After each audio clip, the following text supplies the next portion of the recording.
السلام عليكم. ايه ده المجتمع ده. אני ראיתי בקרב שלי אנשים נשרפים, אני צריך לראות כמה אזרחות אנשים נשרפים. למה אני צריך לעשות את זה? למה? מה קורה לכם? טפלו בנו כבר. זעקת הלומי הקרב הגיעה היום לכנסת. 20 נפגעי נפש שמו קץ לחייהם בגלל שלא היה מענה והייתה הזנחה קשה של המשרד.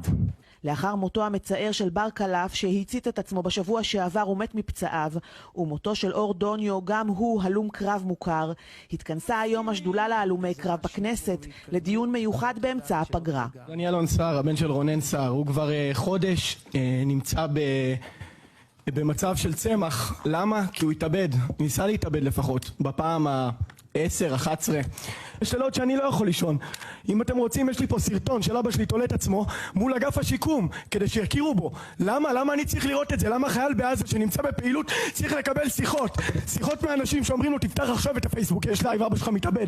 למה אני צריך לראות את זה? למה הם לא מקבלים טיפול? למה הם לא מקבלים טיפול? למה המשפחות לא מקבלות טיפול? למה אני צריך לסבול את זה? שמשרד הביטחון ייקח אחריות ולא ישאיר אותנו תלויים. אבל אם הוא משאיר אותנו תלויים, אז הנה, אני תליתי לבד. תלו אותך והכל ממשיך פה כרגיל. בקבוצות של הלומי הקרב יודעים לספר על עוד ועוד מקרים, על הלומי קרב שלא הצליחו להחזיק מעמד והתאבדו. למה אתם מורחים אותי? למה גם אני צריך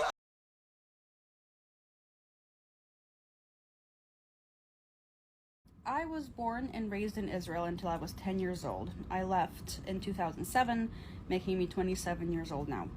I wanted to talk about what I remember about the indoctrination of children into Zionism using media, which I was subjected to and every single person I knew was subjected to. I distinctly remember there being so many children's TV shows that were centered around how we were the chosen people. This was the land of milk and honey. This was ours a birthright, and isn't it so wonderful? This is all ours and nobody could ever take it away from us. I'm talking like every single original Israeli TV show, cartoon, movie for children had some element of pro-Zionist propaganda in it. And it was strong because when I was a child, I remember believing it. I remember buying it. I remember being so proud of my country. I remember being so proud of my people and of our deep and rich history. And I remember thinking that I would do anything for this place because this was my home and I deserved to be here. Zionism was even integrated into the educational system. Like, we learned that this was our birthright in school, like multiple times every year. So I've been surrounded by Zionists for a very long time. And even after I came to the US, I was still surrounded by Zionists because my parents are Zionists and so are all their friends. So when I tell you that any single reason any Zionist gives you for why they hate Palestinians, you can go ahead and chuck that straight out the window. Because the actual reason they hate Palestinians is because they're straight up fucking racist. That is it. They just hate brown and black people. Period. Everything else I tell you is just an excuse that they find convenient to excuse their racism. Every time I've had a conversation with any Zionist about Palestine or Palestinians, even before the war, they would always get this one very specific look in their eye that I got to know very, very well. And it's a look that said, I don't give a fuck about anything other than these people dying immediately. It's that genocidal spark in their eyes. I don't even know how to explain it. It's something evil and inhumane that you can see if you recognize it. They don't give a fuck. They want them gone. I remember so clearly every time I brought up anything about Palestine to my mom, any immigrants who weren't white to Israel to my mom, all she would talk about was how they have so many children and they take up all of Israel's resources. And aren't we so nice for providing them with all these resources that they just abuse and they just keep having all these children, and it's on Israel's dime that they have these kids. And isn't Israel so kind, so unfairly kind, that they're just letting them live off of our dime and the taxes that we're paying as proper and rightful citizens of this country? It's just racism. Anything else I tell you, discount it. They're vehemently, violently, genocidally racist. And you should take them about as seriously as you would take anyone who thinks like that. אני רואה הכל, אתם לא יכולים לשקר לי.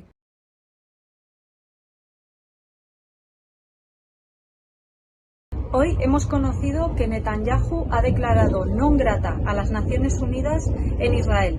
Eso significa que su personal no tendrá visados para viajar al terreno. Y esto es consecuencia de que nunca en las últimas décadas se le ha parado los pies ni a Netanyahu ni al Estado de Israel en su política de ocupación ilegal del territorio palestino. Hay 4 cosas que los Estados europeos sí pueden hacer con carácter inmediato. La primera, suspender relaciones diplomáticas con el Estado de Israel. La segunda, establecer sanciones económicas firmes, como se hicieron con la cúpula de Putin. Embargo de armas en tercer lugar.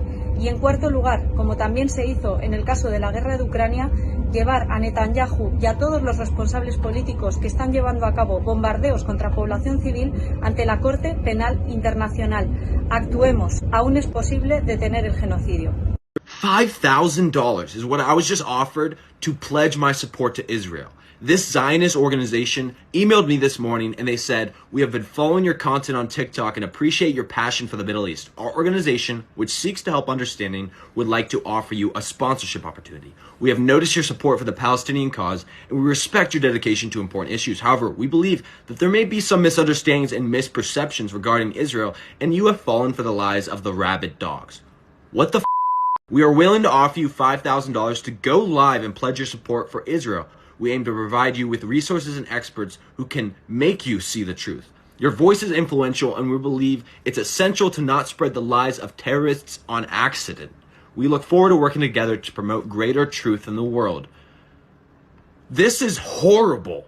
I've seen other creators talk about how they've been offered money to support Israel, and I think this is absolutely disgusting. I will not sell it on Palestinians for any amount of money. You cannot buy my support of a genocide. This is disgusting.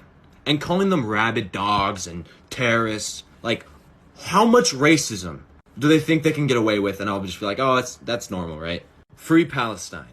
Why is Israel singled out? Yeah, I don't accept the premise of the question, obviously. It's interesting you should say that Israel's singled out. There's a little R going out. Well, if you're watching this on YouTube, go back on YouTube and see that the first Intelligence Squared debate I did was not about Israel. I came here a few months ago to talk about the Kingdom of Saudi Arabia and its human rights abuses.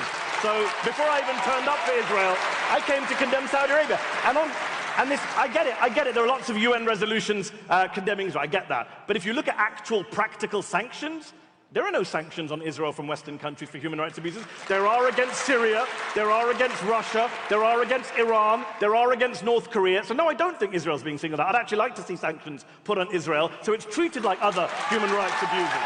Consistency, single standard. Right.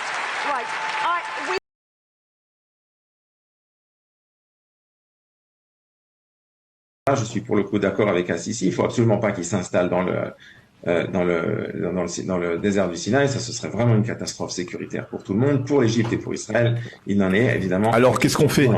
Nous parlons de les installer en Égypte même, donc à l'ouest du canal de Suez, et en fait de la transformer cette population en une partie de la population égyptienne de manière entière, c'est-à-dire les intégrer complètement. Il faudra que l'Égypte reçoive beaucoup d'argent et des avantages politiques, économiques, sécuritaires, etc. Il y a tout un tas de choses dont on peut parler, y compris le gaz, y compris tout un tas de choses. Eh bien, c'est ce qu'il faut faire. Il faut créer les conditions pour, en fait, imposer à l'Égypte cette situation dans un premier temps. Ce qu'on a dit, donner à l'Égypte tout un tas d'intérêts, d'avantages pour en fait qu'ils finissent par être obligés en fait d'accepter cette situation, même s'ils ne l'aimeront évidemment pas. Mais je pense qu'avec suffisamment d'intérêts économiques, on peut en fait mettre l'Égypte devant un fait accompli.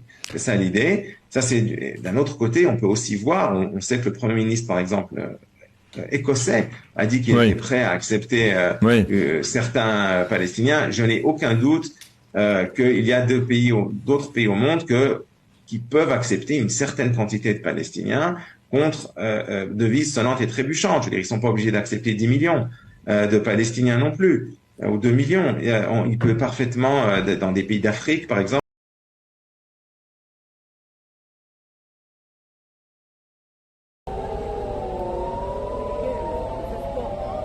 פיצוצים.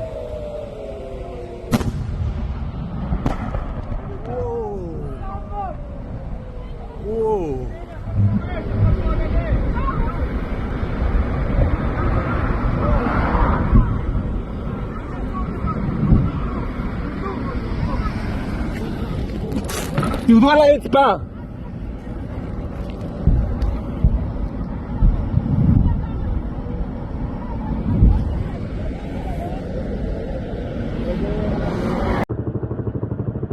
תראו איפה נפל ברמלה, בין רמלה לרחובות. ברלי.